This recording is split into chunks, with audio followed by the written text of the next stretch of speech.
The co-authors are online as well. Madhav Pai is here, Tinto Sebastian is here, and if I'm not mistaken, Sahadya, who used to work for us a while ago, is also here. This is a working paper which is available on the WRI website. I will share the link at the end, which will also be the thank you slide. But going right in, this is what we'll be talking about today. First and foremost, the need to acquire land for public purposes in India. Public purposes, as you know, includes literally roads, water supply, sewerage, drainage, health, education facilities. All of this is extremely important to ensure good quality of life for all. So, how do we do that? Second is the interest in alternative mechanisms. This has typically been done, I mean, when you needed land for public purposes, this is always done through the Compulsory Land Acquisition Act in India. And we'll see why there's an interest in alternatives now. Third, we'll actually go into the alternatives. We'll be looking at 6 of them. I won't explain all, but only those that are uniquely different from each other. We'll look at some reasons as to why they came up in India, the process, which will show through easy to understand illustrations, the impact of alternatives till date. We'll look at a quick comparative between them. What were the strengths and areas of improvement? The comparison has been done based on 9 parameters that we've derived, and look at a few recommendations as well as to how this could be used better in India. So I'm going to go ahead to the first slide as well. To set the context of urbanization in India, this is really a graph that sort of summarizes where 1.2 billion Indians are living as per census 2011. The blue, the bulk that you see in blue, which is about 31% of the population, is urban in India, and they live across class 1, class 2, class 3 towns. Class 1 really being sort of the 100,000 plus people towns in India, which has the maximum urban population. But what you can see is also the bulk, about 70% of people living in villages. Now, we know that while urbanization, is going to be rapid in India, we are going to have sort of natural increase of urban population, urban to urban migration, but also importantly, rural to urban migration. So a lot of the bulk that you see in brown is going to shift into the blue areas very soon, and they will come to the cities. They will come definitely, as we're seeing a trend, to the big cities. What does this mean? It means accommodating future urbanization and the land required for it as well. So while we have about 400 million urban residents in India today, we will be about 800, which means an additional 400 that will come in by 2050. So while our population will double, we will have a 5 times more requirement of land. This is some analysis on the right to show you the same. About 50,000 square kilometers today becoming 250,000 or 250,000 square kilometers of land that we require. So if this is the kind of need of urban land we have in India, this is a quick map of some cities in India, some of the bigger cities, Delhi, Mumbai, Bangalore. You will see a pattern of suburbanization. While there is sort of redevelopment within the city, expansion is happening very rapidly as well. And as you can see in red, this is actually the urban built up area that increased in about 5 years, literally between 2006 to 2012, at the rate of 44 square kilometers per year in Delhi. Mumbai not seeing as much growth, but its neighboring city Pune did capture all of that growth to about almost 60 square kilometers a year. Bangalore again having about 53 square kilometers per year growth. This is basically, when I mean urban built up, it means a change in the natural lay of the land. So if it was agriculture or some other natural use turning into pavement or road or built up area, etc. That's what you see as a quick change. Now what you see below these maps is then the kind of road structure you have in these areas.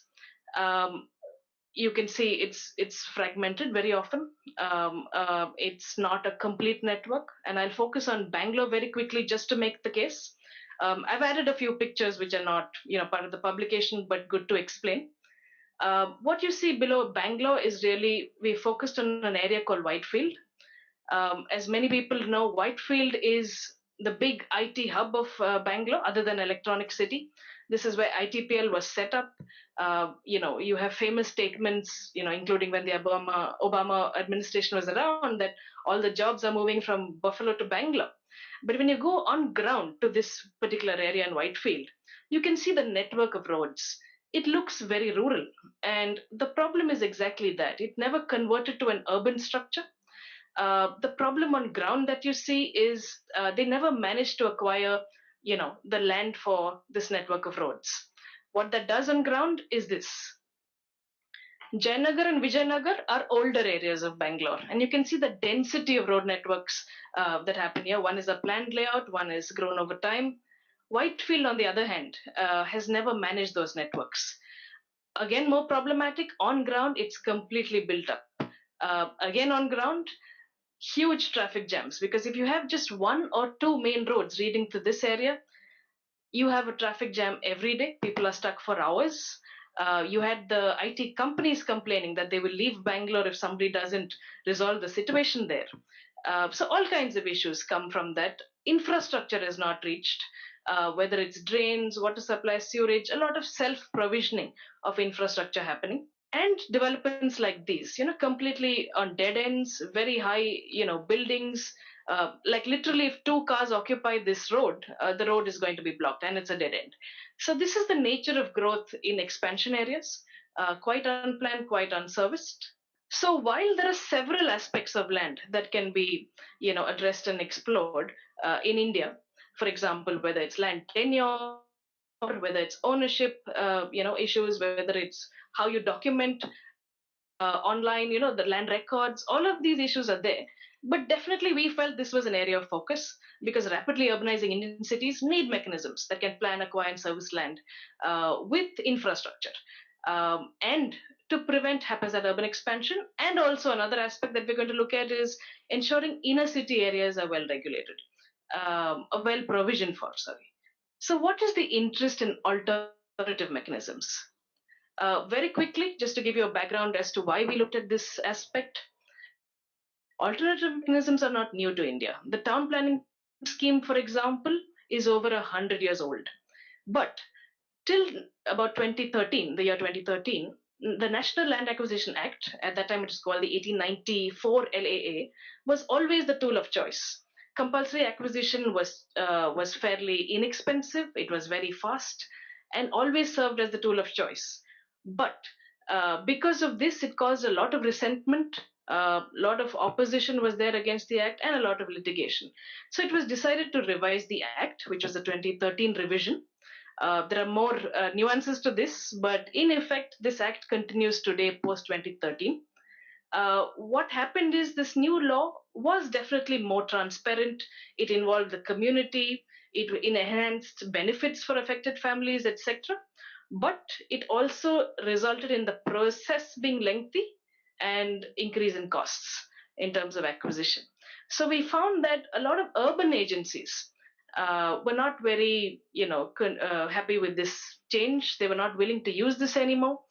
In fact, I could literally state the Mumbai, development plan that stated that now land acquisition as per the National Act is so expensive that we cannot use it anymore, and we will look at alternatives. To give an example, if I have to pay market rate or twice market rate in urban areas for land, a place like Mumbai has land rates equal to New York. So there is no way they can acquire land for public purposes at that cost. It would be a big burden on the urban agency. So you found that post 2013, several agencies in India were framing alternate land policies. Now these ranged across various policies. For example, land purchase, land, negotiated purchase. As long as the owner agrees, I can buy it. Or they looked at land lease, or they looked at various policies, including land pooling, etc. And you see a lot of this happening across the states, whether it's Madhya Pradesh, Uttar Pradesh, Telangana, Rajasthan, etc. So many agencies were looking at alternatives. They didn't want to use the National Act anymore. And it was also, they were faced with all of these limited finances, skyrocketing land values, lengthy procedures. They really wanted an alternate to all of this. This was our area of entry. While we need land for public purposes, we also want to ensure area development. So typically, for example, if you look at this image on your left, while a proposed alignment might be required to put in an arterial, if you acquire only that, you'll see what happens. It's sort of inefficient and equitable to the rest of the area. As you can see, plots become inefficient because some are too small or not rightly shaped for urban uses. You also have no other public purposes that have come in, like open spaces, etc. And like the whole Whitefield case that I showed you, it's very difficult to ensure planned development. Whereas if you looked at an area development approach, which ensured, for example, that the land plots are better shaped, open spaces have come in, plots are available for value capture, etc. This becomes a far more uh, efficient and equitable process to take up. Now, this was really our point of entry. We wanted to ensure that, we want to look at approaches that ensure not only acquisition, but planning, servicing, and capture of value post development. So we looked at mechanisms that provided this. This became the scope of our research in many ways, where we wanted to look at such mechanisms not only in greenfield that like we saw, but also in infill scenarios and urban extensions. So these mechanisms are not unknown to many of us. They include land readjustment, land pooling, involving the private sector sometimes, transferable development rights, cluster redevelopment, etc. We look at what these mean, and we'll also look at evaluating some of these to understand how effective or efficient some of these are. So, quick background. These are the 6 mechanisms that the publication has assessed, across Gujarat, Andhra Pradesh, Maharashtra, Haryana, etc. We will look at the town planning scheme of Gujarat. I will not go into Amravati and Naina because they are very similar. Um, Town planning schemes, like I said, have been here for about 100 years. So, taking cues from the town planning scheme, the Amravati scheme was formulated and the Navi Mumbai scheme was formulated. So I can explain the differences, but I won't go into detail. How does public-private partnership work? So we look at the joint development model of Haryana, and how do we look at developed contexts like inner city areas? We look at 5 and 6 as well. I will go into the process itself directly and then explain a little bit of the background. Like I explained, you can have a peripheral area like this, right next to a growing city. You can see landowners A, B, C, D, E, F located along this path. What the government does is they declare a TP scheme.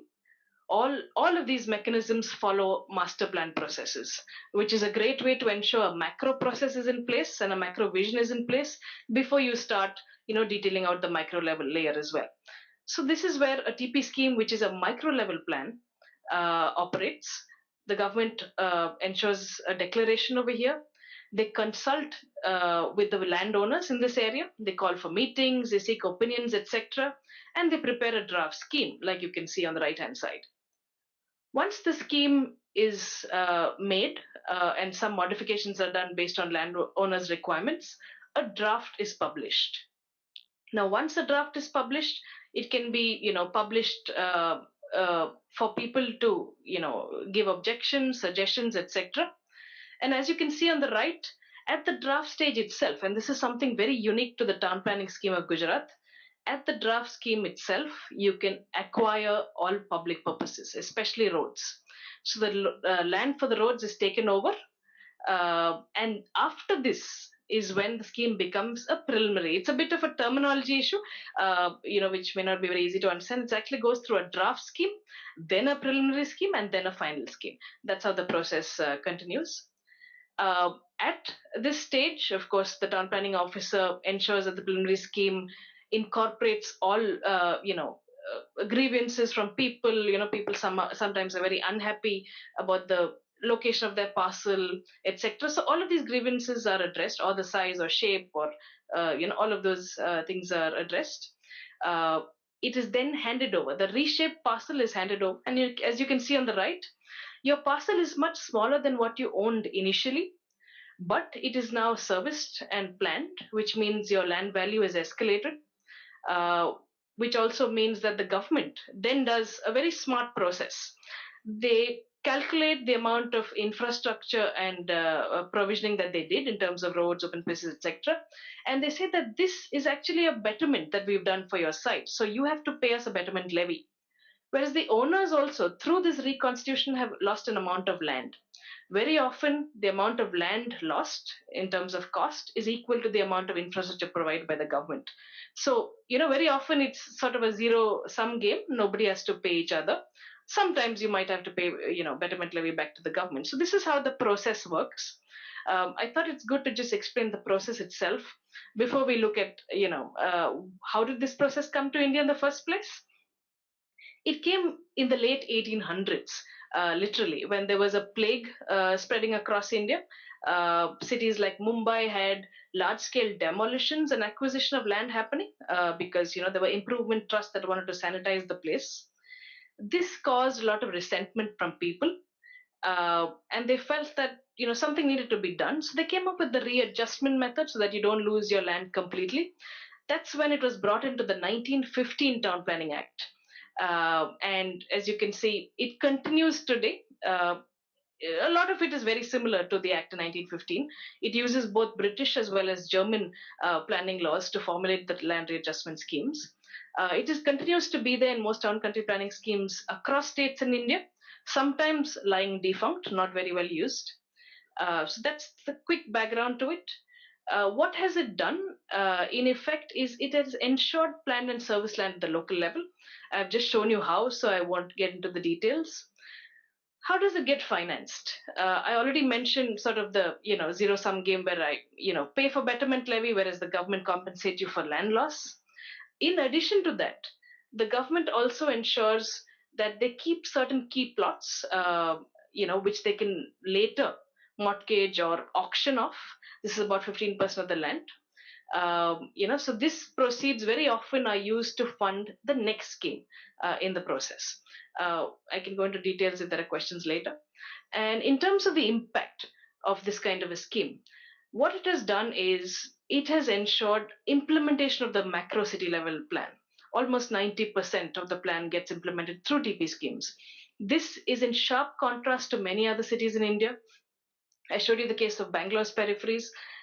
Many cities in India have master plans but do not have any kind of mechanism at the local plan scale, which means micro level planning is absent. It also means that master plans implementation rates are barely single digit to double digit, like 8%, 18%, very low implementation rates. So this has been, mitigated in states like Gujarat through the TP scheme. The order, which is the Ahmedabad Urban Development Authority, created a land bank of over 500 crores from land auctioned off from TP schemes. For example, ring roads, which are very difficult to implement. Cities like Hyderabad, Bangalore, Jaipur have had very long, painful histories of being unable to implement the ring roads completely. This was done in Ahmedabad very easily, where more than 80% of the land was acquired through TP schemes. Similarly, the TP scheme has now managed to scale up.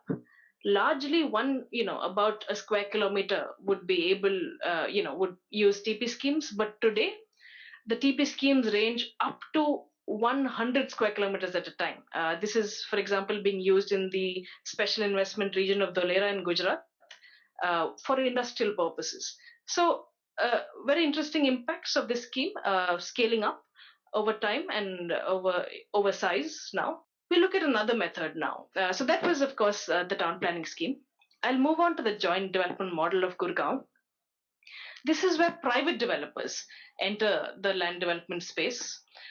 This is possible in cities like Gurgaon, of course. A new city that has come up. It is definitely built a lot by the private sector. You'll see, if you're in this city, you'll see large parcels of what you call as islands of excellence, and we'll see why that happened. So over here, private developers are allowed to acquire land from landowners. If they can show that they've consolidated a fairly large amount of land, they can then apply to the government for a license to develop it as per the master plan. They in fact get a license and they get termed as colonizers because they're developing colonies. Once the license is granted, after due scrutiny, the developer makes a plan. He submits, this plan for approval. He can also make advertisement copies so that he can sell it later in the market, etc. So this is another process where the private player comes in. acquires land and then develops it as per the stipulations of the government. The government, on the other hand, is ideally supposed to develop all trunk infrastructure. That means outside of the gated communities or large parcels of land, they bring in your big roads, water supply, sewage, etc. And internally, the private developer then makes either layouts and sells plots, or he can also build apartments and houses or villas, etc., and sell it in the public market. Now, why has this helped in planned and serviced land? Very quickly, because it ensures a percentage of land is saved for public purposes, which means about 10 to 15% for affordable housing, parks and open spaces, roads, and internal infrastructure is all taken care by private developers. So that's how they enable plan and service land. This came in really in many ways in Gurgaon because there was, sort of urban growth spurts because of its proximity to the city of Delhi, which is the capital of India. So the government said that one way to regulate ill-planned haphazard development is to bring private developers on board to help in the development of the city. So that's the background to it. How is it financed? Well, like I mentioned, externally done by private developers, internally done by private developers and externally by the government. Some issues in terms of how the land is taken because the developer can directly negotiate with private owners, aggregate land, which also means that some of these private, original landowners are not able to be part of post-development benefits like the TP scheme. They don't have that option here. There are also clauses. For example, if the private developer makes a very large profit, say above 15%, he's supposed to deposit this money with the government. So, this is another source of revenue for a government. The government also gets, as I said, public purposes in their kitty without having developed it themselves. What is the impact of such a scheme? About 1,700 licenses have been issued so far. About 14,000 hectares have been developed. Uh, this is all done through private, investment in Gurgaon. Also, this has attracted the highest number of, licenses in the Gurgaon Manesar complex, which is really the highest growth corridor next to Delhi NCR in the south. These were sort of the impacts of the joint development model. I'm going into this is more sort of an urban infill scenario. What you can see on the left, for example, is a plot which is underutilized, and that too in a city like Mumbai, which has very high densities. So when the authority prepares a master plan, they're able to pick these parcels and say that these are notified for certain public purposes. What happens then is the landowner is given a notice saying we want this for certain public purposes, like we want you to put a dispensary here or a bus stop here or something else. Very often the landowner, either he can develop it himself, but typically on ground very often he has to apply for this development rights certificate, he has to apply for TDR. He can take on a private developer. The landowner takes on a private developer to develop this area, this land. So what you can see on the right is really, a bus stop is provided for because that's what the city required. But at the same time, his land is monetized because since he is losing land for a public purpose, he got development rights, which were excessive of what could be used in that area. So he could build, for example, a mall on that site and get his sort of due profit out of it. So this is another, quick process which is done for infill scenarios. And lastly, we'll talk about, just to give you a quick background on this, like I mentioned, this is also done because, the government does not have sufficient funds in a city like Mumbai to keep acquiring and developing public purposes. So they've figured out these kind of methods, which are alternates, which use uh, development rights as a fiscal tool. How does it enable plan and service land? I mean, we just saw how underutilized land could be used to provide for social amenities, whether it was transport, health, etc. How is it financed? As you saw, for the government, they got the amenity free of cost. They did not have to pay for the land or the amenity. Neither did they have to, acquire the land itself.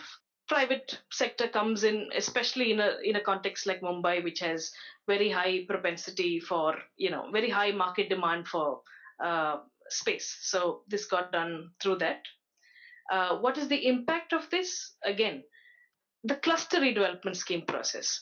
Now, this is one where an entire area, which is either dilapidated or it can even be used for areas that are declining. But in the city of Mumbai, this is, midlands that are identified under cluster redevelopment scheme processes. As you know, Mumbai is a financial capital. Several midlands um, are defunct today because industries have been now asked to move to the periphery or not expand, so a lot of them are declining. These areas remain large parcels of unoccupied land in the city, so they are allowed to go through a cluster redevelopment process. What happens here is a promoter identifies such parcels through, which is also marked in the urban master plan. They approach the government. They have to ensure 70% consent is achieved, which means that other than the mill itself, there are many housing, what we call as chawls, which was the original middle class housing workers of the chawl that live there. So they have to give about 70% consent, and then only you can move forward. You also have to show as a developer that the land, whether it's from the owner or whoever owns the land, is within your ownership. Then you can apply for this scheme.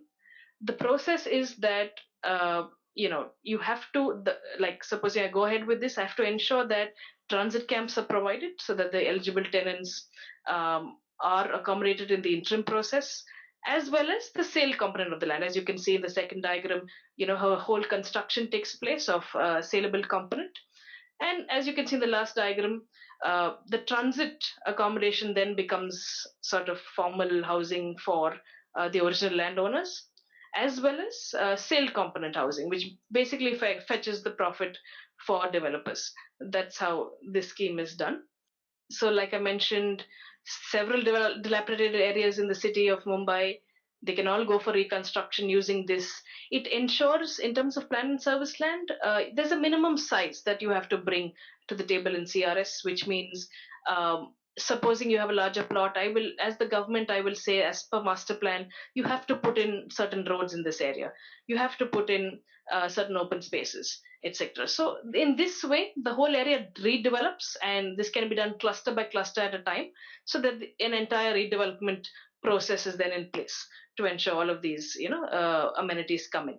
And like I mentioned, they give you, of course, extra development rights to do this process. And typically, what happens is the developer comes in to ensure that this process moves ahead. What is the impact? Currently, one scheme has been redeveloped through the cluster redevelopment scheme in Mumbai. Bindi Bazaar, which is again, I think a fairly well-known area in Mumbai, it is being redeveloped through their own trust, which is called the Saifi Barani Applement Trust. They're using, the benefits under the CRS scheme to create more open spaces, parks, and of course redevelop the area. This has now been announced for the adjoining city of Navi Mumbai and Thane as well to take up such schemes. So since we've looked at a number of schemes both in brownfield and greenfield areas, uh, let's see, what have we found from a comparative analysis? What we did is we derived about 9 parameters for the assessment. These 9 parameters basically look at both equity and efficiency, because we are looking at a win-win situation for all. So we're trying to see what these parameters are. First, out of the 9 is recognition of public purpose.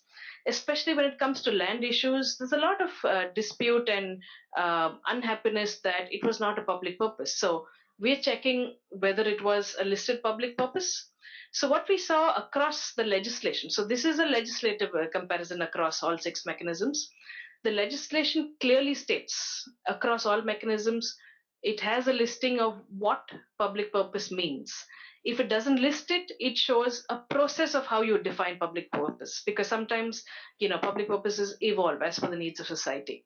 So in this case, because many of them are preceded, I mean not many, all of them are preceded by master plans, it's very clear that that it's an unambiguous listing.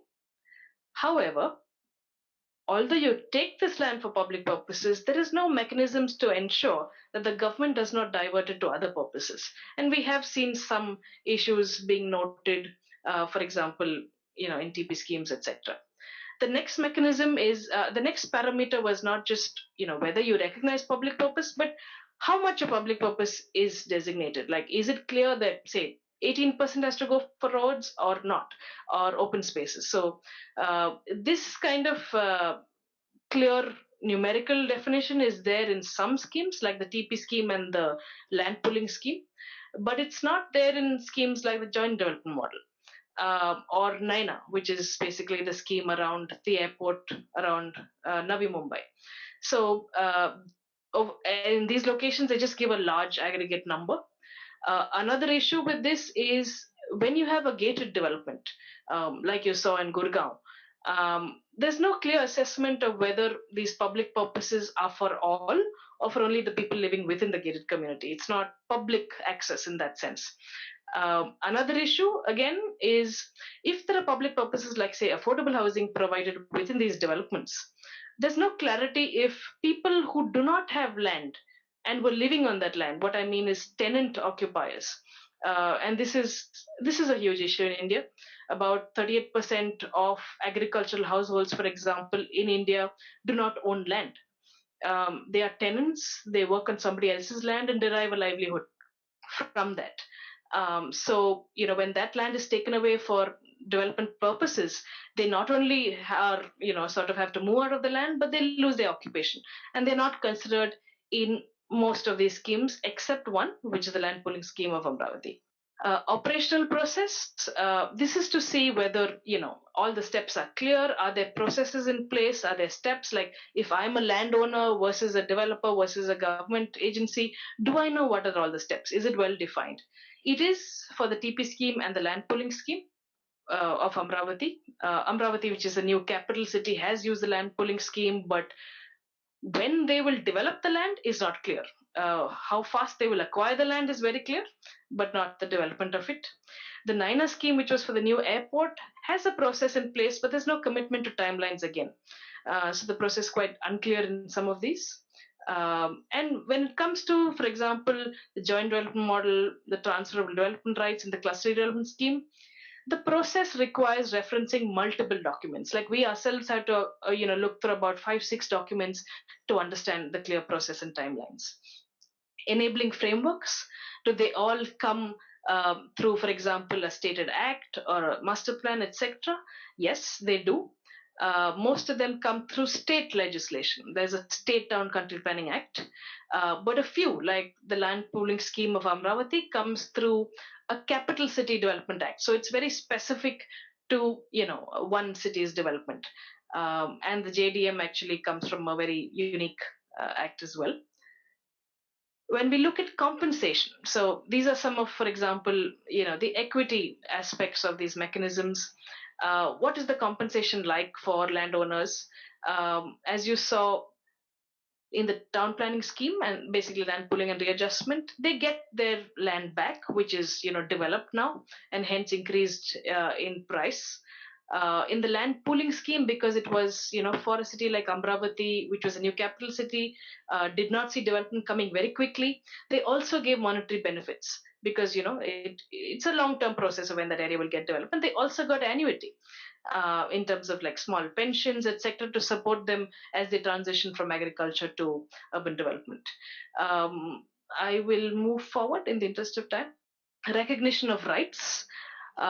This, of course, another very important thing I mentioned, landless tenants very often not recognized in any of these mechanisms. Only those who have a legal right can benefit from such mechanisms. When it comes to participation, the land pooling and readjustment schemes typically have very detailed participation processes. The NINA scheme being the only one which is the land pooling and readjustment process, not really having a detailed process on this. They expected the landowners to manage a lot of the development, etc. Consent, of course, is also sought in LPS and the cluster redevelopment scheme.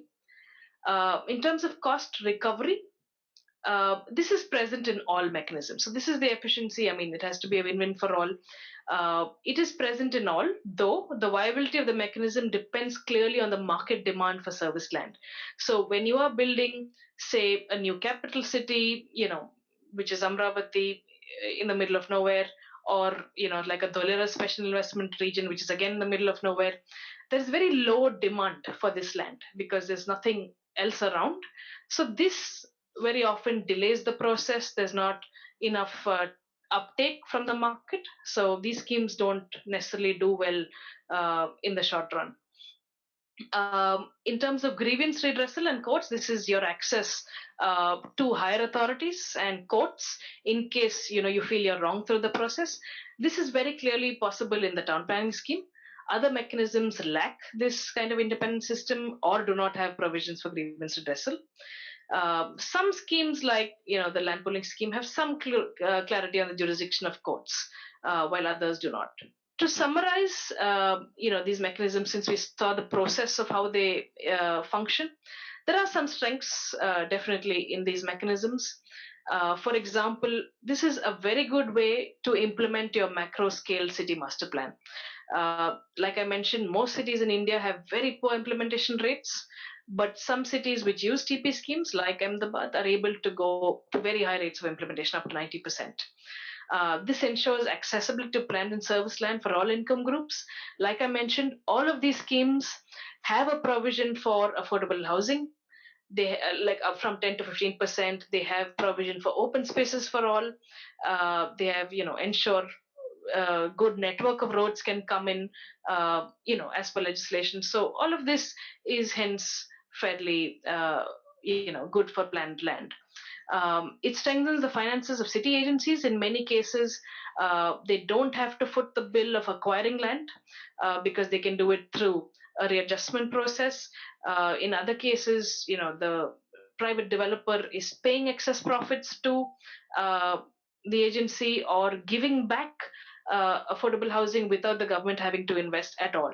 So many of this strengthens the finances of city agencies.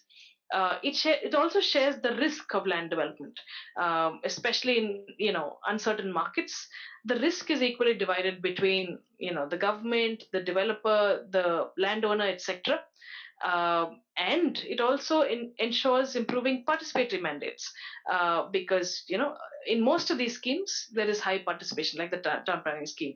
In some it needs improvement, like the joint development scheme, etc., which really just buys the land and gives owners no chance of being part of the post development benefits.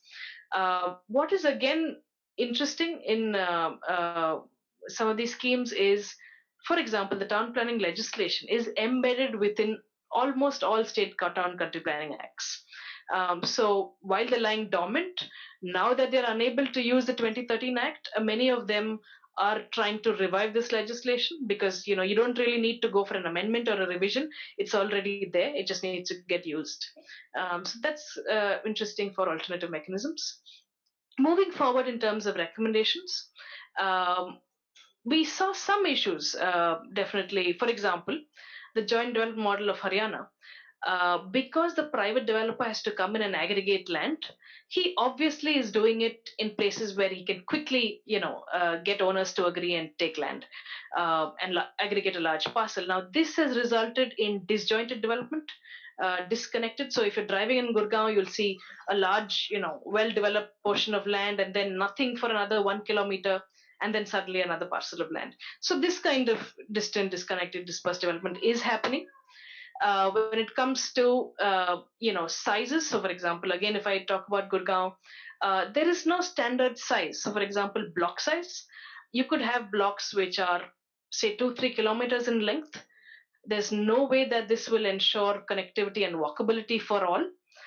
Definitely the need for urban design standards and other things to come in.